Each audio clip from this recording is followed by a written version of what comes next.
ሩትዬ ልዕልቷ በአዲስ ነገር መጣች። ሄርሜላዬ ጨለለች። እንግዲህ ጸበልም ወይም ደግሞ በሃይማኖቷ ቸርችም የሚወስዳት ሀታ እንግዲህ እንደዚህ ሆናለች ማለት ነው። በመጨረሻም ብድሮም ታውቆኝ ነበረ፣ ይሄ ቀን እንደሚመጣ ታውቆኝ ነበር። የምሬ ነው ማለት ነው። ወይኔ እናቴ ደስ ይላል። የምር ሩታ ላይ የሰራችው ግፍ ነው እንግዲህ እንደዚህ አሁን ዛሬ የመለጣት ማለት ነው። ነገ ደግሞ ሰውነቷን እየመለጠ አጥንቷ ሲያስቀር ይታየኛል። ምክንያቱም ይሄም ታይቶኝ ነበረ ማለት ነው። ወይኔ እንግዲህ ሩትዬን የነካተው መጨረሻው ይሄ መሆኑ ማየቷ ራሱ በቂ ነው። እንጋው ጋረቢ ወይኔ እናቴ።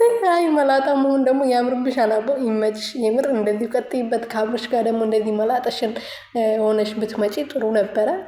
አብርሽን ያው መላጠን ሆነሽ እንደዚህ ሲያይሽ ምን አይነት ስሜት እንደምትሰማው ባየው ደስ ይለኝ ነበር እናንተ